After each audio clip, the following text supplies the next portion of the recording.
বলিউডের পর্দায় সাহসী চরিত্র সহ সকল চরিত্রে বরাবরই সাবলীল কালকি কোয়েচলিন। বর্তমানে সুখে সংসার করলেও অভিনেত্রীর অতীত জীবনটা মোটেও সুখকর ছিল না। একসময় ভেঙে যাওয়া সম্পর্কের ভার বইতে গিয়ে শুধু যে মন ভেঙেছিল তা নয়, রীতিমতো যুদ্ধ করতে হয়েছিল শরীরের সাথেও।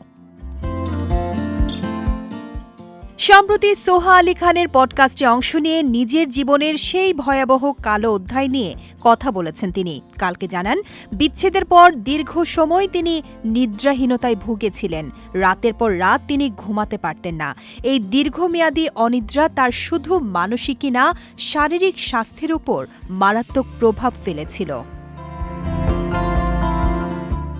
কয়েক মাস ধরে চলা এই যন্ত্রণার কথা স্মরণ করে কালকি বলেন, মন আর শরীর যে একে অপরের সাথে কতটা গভীরভাবে যুক্ত তা আমি তখন বুঝতে পেরেছিলাম। মন ভাঙার কারণে আমি মাসের পর মাস ঘুমাতে পারিনি। বুঝেছিলাম মানসিক কষ্টের পাশাপাশি শারীরিক যন্ত্রণাও সমানভাবে বিদ্যমান। রাতে উঠে গিটার বাজানোর কথা উল্লেখ করে ইয়ে জওয়ানি হ্যাঁ দিওয়ানি খ্যাত এই তারকা বলেন, রাতগুলো খুব ছটফটে হয়ে উঠেছিল। রাত ২টা বা ৩টার দিকে ঘুম ভেঙে যেত। তারপর আর কোনোভাবেই ঘুম আসতো না। আমি একদমই ঘুমাতে পারতাম না। বাধ্য হয়ে রাতে উঠে গিটার বাজাতাম বা অন্য কিছু একটা করতাম, কারণ শুয়ে থাকলেও ঘুম আসতো না।